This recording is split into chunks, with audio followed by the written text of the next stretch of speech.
Once mag-avail, pwede po ba direct again sa Pag-ibig? Yes, pwede po tayo mag-direct Pag-ibig. Pero syempre, developer assisted.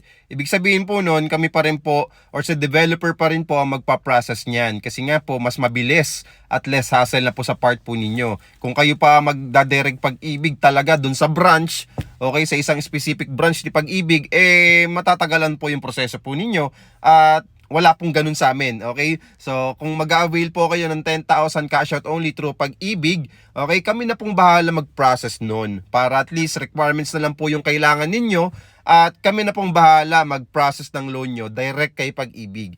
Meaning ng developer assisted, tie up na po kasi yung dalawang yan. At si 8990 po, top 1 developer po kay Pag-ibig. That's why mabilis na po ang processing ni developer natin kay Pag-ibig. Ganun po siya kasimple. Okay, so kung interested po kayo sa 10,000 cash out or 25,000 cash out only, just follow me and message me at huwag mo na rin kalimutang mag-heart. Thank you!